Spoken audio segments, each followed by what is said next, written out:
গত বছর শ্রেয়াস আয়ারের নেতৃত্বে 10 বছর পর আবারও আইপিএল চ্যাম্পিয়ন হয়েছে কলকাতা নাইট রাইডার্স, কিন্তু এবারের মেগা অকশনের আগে তাকে রিটেন করেনি কেকেআর। ফলে তিনি অকশনে গেলে তাকে কেনার জন্য খুব বেশি চেষ্টাও করেনি কেকেআর ম্যানেজমেন্ট, যার ফলে 26.75 কোটির বিনিময়ে তাকে দলে নিয়েছে পাঞ্জাব কিংস এবং তাদের ক্যাপ্টেনও বানিয়েছে। কিন্তু এবার অকশন হয়ে যাওয়ার প্রায় 2 মাস পর কেকেআরের বিরুদ্ধে এক বিস্ফোরক মন্তব্য করেন শ্রেয়াস আয়ার। তিনি এক সাক্ষাৎকারে জানান যে কেকেআর কর্তৃপক্ষ পরের বছরের দল নিয়ে নাকি তার সঙ্গে কোনো আলোচনাই করেনি। শ্রেয়াস আয়ার বলেছেন যে চ্যাম্পিয়ন হবার পর কিছু কথা হয়েছিল ঠিকই, কিন্তু পরের কয়েক মাস নাকি তার সঙ্গে কোনো যোগাযোগই করেনি কেকেআর ম্যানেজমেন্ট। কাদের ধরে রাখা হবে তা নিয়ে নাকি কোনো আলোচনাই হয়নি, দলের তরফ থেকে কোনো উদ্যোগও দেখায়নি। ফলে বিভ্রান্ত হয়ে পড়েছিলেন তিনি।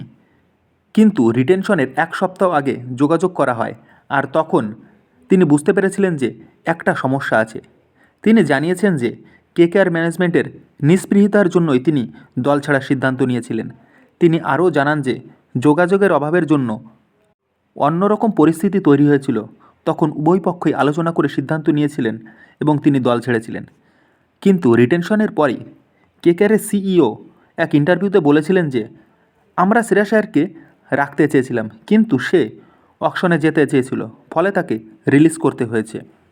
তাছাড়া শ্রেয়াসের কেকেআরের বিরুদ্ধে করা এই মন্তব্যের পরই কমেন্টেটর আকাশ চোপড়া তার এক ভিডিওতে বলেন যে কেকেআরের বিরুদ্ধে করা শ্রেয়াসের এই মন্তব্য ভুল।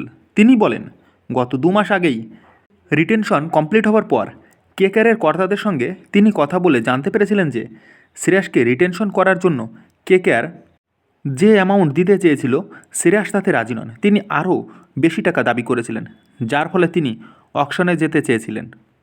আর এর ফলে আকাশ চোপড়া শ্রেয়াসের করা এই মন্তব্যকে মিথ্যা বলেছেন। এছাড়া এবারের প্লেয়ার রিটেনশনের আগে শোনা গিয়েছিল যে দিল্লি ক্যাপিটাল নাকি শ্রেয়াসকে 25 থেকে 30 কোটির অফার দিয়েছে তাদের দলে যোগদান করার জন্য।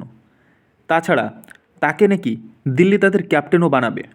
শুধু দিল্লি নয়, অন্যান্য দলের সঙ্গে শ্রেয়াসের নাকি কথা হয়েছিল। তারা বলেছিল যে সে নাকি অকশনে গেলে তার জন্য অনেক দামে বিট করা হবে।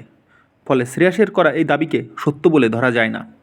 আর অন্যদিকে কেকেআরের ক্ষেত্রে একটা কথা দেখা যায় যে যেসব প্লেয়ার কেকেআরের টিমের প্রতি লয়াল, তারা কম টাকায় কেকেআরে রিটেনশন হতে চেয়েছিল এবং কেকেআর তাদের সাধ্য মতন সবাইকে প্রায় সমান দামেই রিটেন করেছে।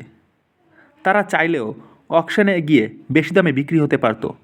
আর যেসব প্লেয়ারদের কেকেআরের প্রতি ভালোবাসা আছে তাদের রিটেন না করলেও অকশন থেকে বেশি দাম দেওয়া সত্ত্বেও তাকে দলে নিয়েছে। আর তার চাক্ষুষ প্রমাণ হলো ভেঙ্কটেশ আয়ার। কারণ ভেঙ্কটেশকে কেকেআর রিটেন না করলে তিনি কেকেআরের কোচ এবং ম্যানেজমেন্টকে অনুরোধ করেন যে তাকে যেন কেকেআর তাদের দলে আবার ফিরিয়ে আনে। আর কেকেআরের প্রতি তার এই ভালোবাসা ও দায়বদ্ধতা দেখে কেকেআর থেকে বিশাল অঙ্কে আবার দলে নিয়েছে। বন্ধুরা, তোমাদের কি মনে হয় কেকেআরকে নিয়ে শ্রেয়াসের করা এই মন্তব্য কি সঠিক? তোমরা অবশ্যই কমেন্ট করে জানিও। আর শ্রেয়াস কি এবার পাঞ্জাবকে কোনো সাফল্য দিতে পারবে কিনা সেটাও তোমরা জানিও। বন্ধুরা, ভিডিওটি ভালো লাগলে অবশ্যই লাইক করো ও অন্যান্য আপডেট পেতে চ্যানেলটিকে সাবস্ক্রাইব করো।